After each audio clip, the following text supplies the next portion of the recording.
नरेंद्र मोदी ने अनाउंस किया है कि भारत 2036 में ओलंपिक्स को होस्ट करने के लिए कोई कसर नहीं छोड़ेगा।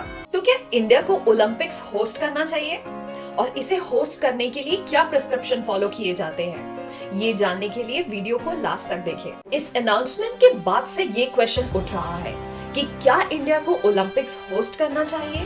ओलंपिक्स होस्ट करने का प्रोसेस कुछ ऐसा होता है।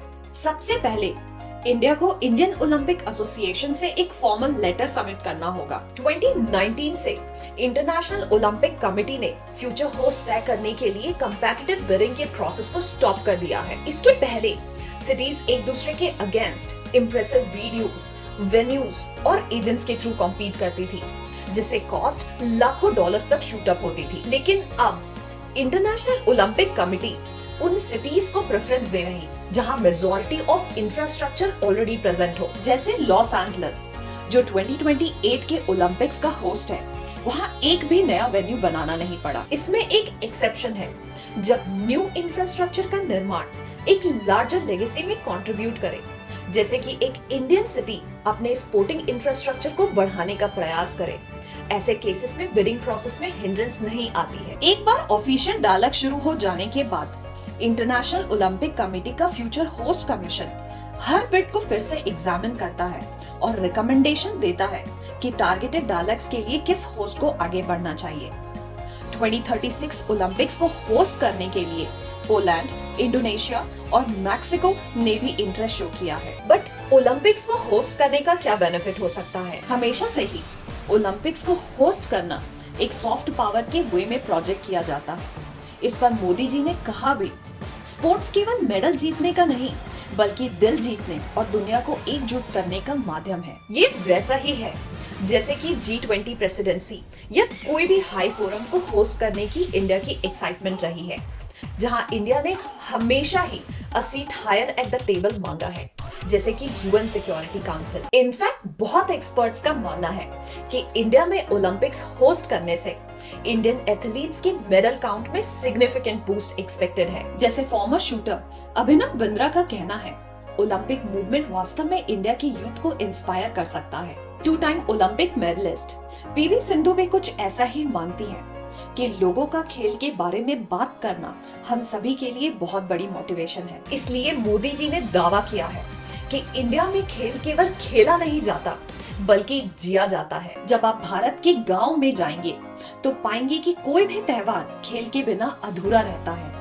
इसलिए मोदी जी ने ओलंपिक्स होस्ट करना 140 करोड़ इंडियंस का सपना बताया है। पर ओलंपिक्स होस्ट करना is not all pure goal. Olympic games को होस्ट करने की कॉस्ट बहुत बढ़ गई है। यही कारण है कि इंटरनेशनल ओलंपिक एसोसिएशन को पिछले कुछ सालों में ओलंपिक होस्ट करने की कैंडिडेट्स ढूंढने में स्ट्रगल करना पड़ रहा है। 2024 गेम्स के लिए बिडिंग प्रोसेस के एंड तक केवल 2 सिटीज, पेरिस और लॉस एंजलिस ही बचे थे। तो क्या हुआ अगर इतनी बड़ी कॉस्ट इन्वॉल्व होती है?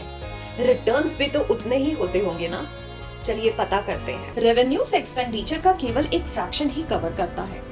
बीजिंग के 2008 समर ओलंपिक्स में $40 बिलियन से ज्यादा कॉस्ट लगी और सिर्फ $3.6 बिलियन रेवेन्यू में रिटर्न हुआ। 2012 के लंदन समर ओलंपिक्स में भी $18 बिलियन की कॉस्ट में सिर्फ $5.2 बिलियन ही रिकवर हुआ। इसके अलावा much of the revenue host को नहीं जाता है।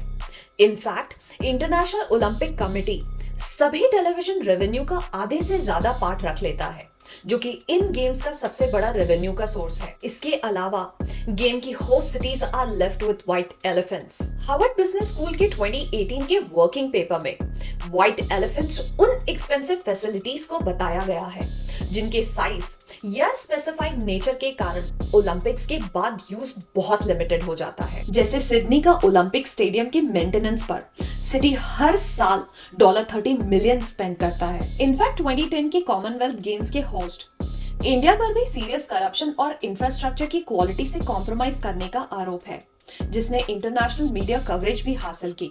तो क्या इन सब चैलेंजेस के बाद भी इंडिया को ओलंपिक्स होस्ट करना चाहिए? Let's clear this. हम ये नहीं कह रहे कि इंडिया को ओलंपिक्स होस्ट नहीं करना चाहिए। इस वीडियो का एम वो वे आउट निकालना है कि इंडिया ओलंपिक्स होस्ट भी करे और डेट साइकिल में भी ना फंसे, जैसे कि 2004 एथेंस ओलंपिक में ग्रीस के साथ हुआ। ओलंपिक्स जैसे मेगा इवेंट्स को होस्ट करने का एम सिविल इंफ्रास्ट्रक्चर और टूरिज्म को बूस्ट करना है, लेकिन हिस्टोरिकली इसके आउटकम्स बहुत डिफरेंट पाए गए हैं। जहां 1992 ओलंपिक्स के बाद बार्सिलोना यूरोप टूरिज्म में 11 से 6 स्पॉट पर पहुंच गया, वहीं लंदन 2012 और बीजिंग 2008 ओलंपिक्स के बाद क्राउडिंग और हायर प्राइसेस के कारण टूरिज्म में फॉल पाई गई। लॉस एंजलिस 1984 और बार्सिलोना 1992 ने कॉर्पोरेट स्पॉन्सरशिप और टीवी राइट्स रेवेन्यू को सेल करके ह्यूज प्रॉफिट्स कमाए, लेकिन वहीं एथेंस 2004 और रियो डी जेनेरो 2016 को काफी लॉसेस का सामना करना पड़ा। इसलिए इंडिया को अगर ओलंपिक्स होस्ट करना है तो उसे एलए और बार्सिलोना के मॉडल के अनुसार करना होगा, क्योंकि 2036 में ओलंपिक होस्ट करने की कॉस्ट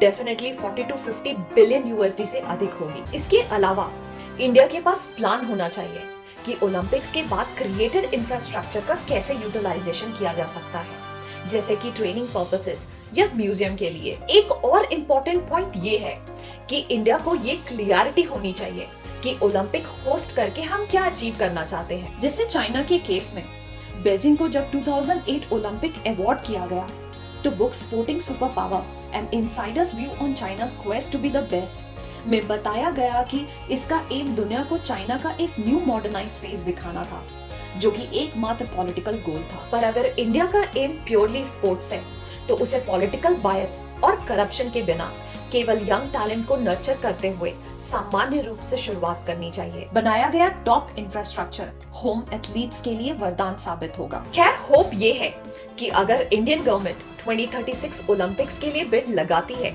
तो वो वेस्टफुल स्पेंडिंग को माइंड करते हुए और ओवर इन्फ्लेटेड बिड से बचते हुए बिड लगाती है।